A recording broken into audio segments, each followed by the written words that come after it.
Project 161 is current controllers series.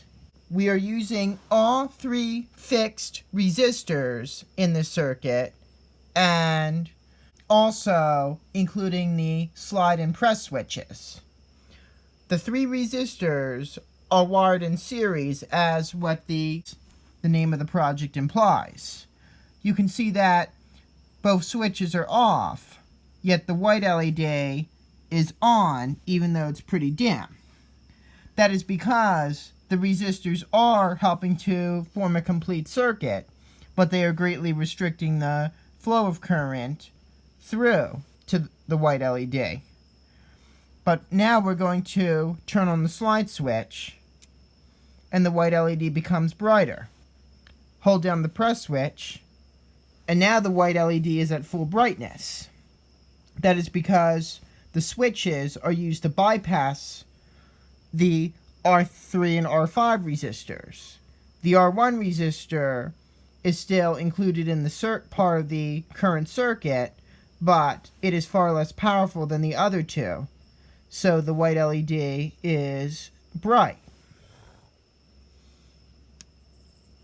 Then when you release the press switch, the LED becomes considerably dim because now the R3 resistor is limiting the flow of electricity, and then when we turn off the slide switch, the R5 resistor is activated. So that's how it works. In this particular circuit, the most powerful resistor is controlling the brightness. 162 is current controllers parallel. The difference between this project and the previous one is that all 3 fixed resistors are wired in parallel instead of series. And in this circuit, the R1 resistor, the least powerful one, is controlling the brightness of the white LED. When we turn on, now we can turn on either switch. First, I'm going to do the slide switch, and the white LED gets a bit brighter because now the R3 resistor is activated. And then when we hold down the press switch, the white LED reaches full brightness because now the R1 resistor is overriding the power of the other 2 resistors. When I just had the slide switch on, the R3 resistor was overriding the R5 one because electricity will take the easiest path through a circuit. But now we're opening up another gateway for the power to flow through when we activate the press switch.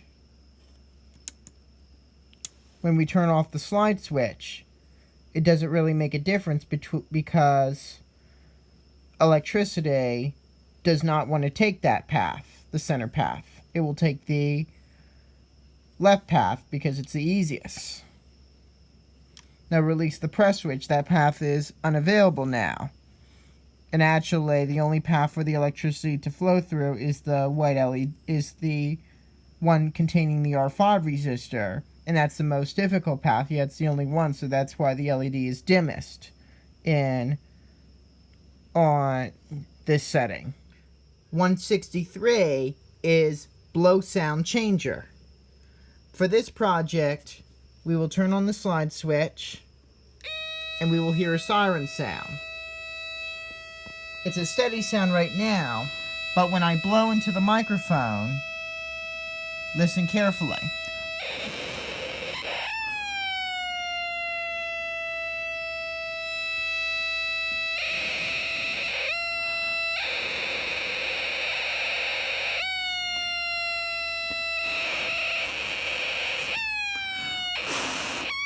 The sound changes considerably. I'm creating sound waves which interfere with how the circuit works. And in this project, the RV is used as a fixed resistor. Moving the lever will not have any effect.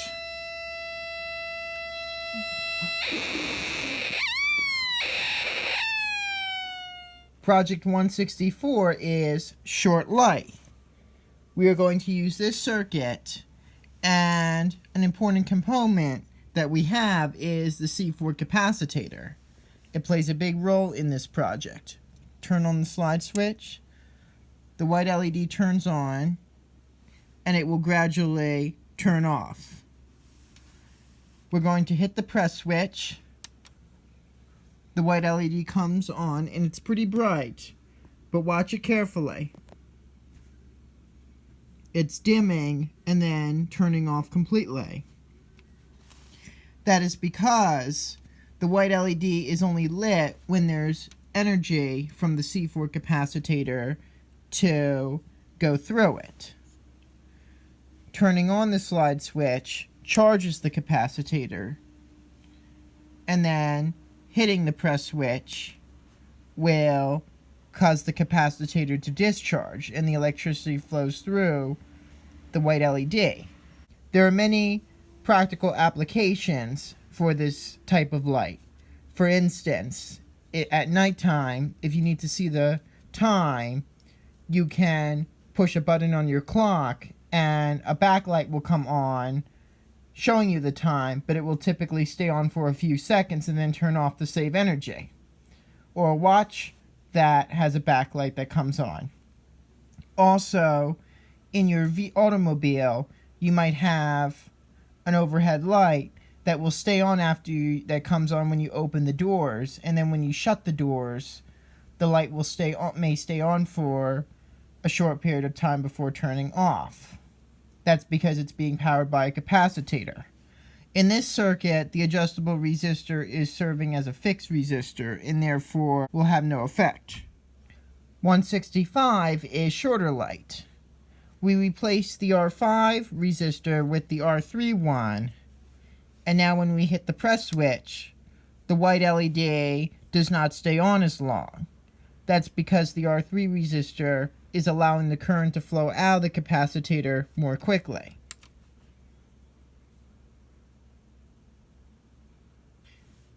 (166) is photo light control. We have the phototransistor. We are going to see how light hitting the phototransistor is affected by using the different color filters. And so we'll turn on the slide switch. The white LED comes on, and the more light there is on the phototransistor, the brighter the white LED gets. It may be hard to see it because it's already very bright around me. When I cover the phototransistor, the white LED turns off. Now I'm going to see how the color filters affect the light. I'm going to do the green filter first, then the red,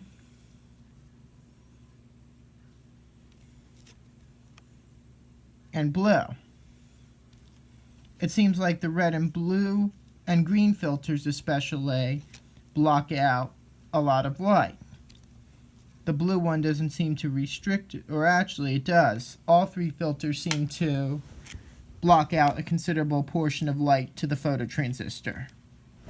Now we can replace the white LED with the color LED and check out the results now.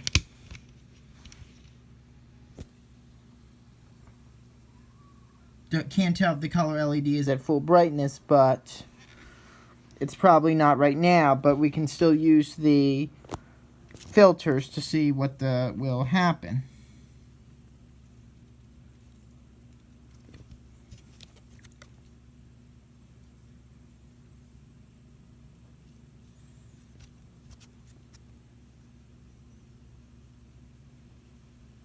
Once again, they block out a considerable portion of the light, even though they don't restrict all light to the phototransistor. 167 is air pressure light control. The circuit looks similar to the previous one, but we're using the microphone instead of the phototransistor. The white LED comes on even though it's not too bright. But watch the white LED carefully as I blow into the microphone.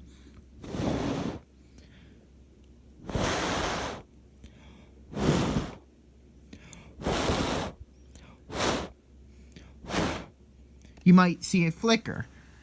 That's because when I blow into the microphone, it changes the resistance, the electrical resistance to the circuit. The microphone has resistance, and voice and wind or air pressure affect it. You can also talk into the microphone and change the resistance, but it will not be noticeable. So the white LED will remain at the same brightness if you talk into it. You have to blow into it for the results to be noticeable. I'm not going to do this, but you can also replace the white LED with one of the two other ones. 168 is slow on, slower off. The name of this project is interesting. We will turn on the slide switch. The RV lever is set closest to me, and then we will push and hold down the press switch. The color LED gradually turns on, and then when you release the press switch, it will very gradually turn off. Now, I can't actually wait for it to turn all the way off due to time's sake, but you may notice it become dimmer and dimmer as the capacitor discharges. Holding down the press switch again will kind of like renew the power, and it will allow the color LED to stay on longer. The RV is used to adjust the time in which the capacitor drains. I think the further I move the lever away from me, the longer it will take. So that means the LED will stay on longer. I'm going to actually replace the color LED with the white LED to see if there is a notable difference. I'm going to move the RV on its lowest setting. And you might be able to notice it starting to dim. Yep, it's flickering, but I don't know why that is, but it does gradually dim. But I think it takes longer if the slide switch, if the lever on the RV is away from me. I don't know why that is, why the LED is flickering, but hope nothing's wrong with it. 169 is delayed photo speed control. We are going to turn on the slide switch, and the motor will spin after a second or so. Now I will cover the photo transistor with my hand, and the motor briefly stops, but then it starts up again. The red LED also is on as long as the motor is on. Now when I remove my hand, it doesn't make a difference.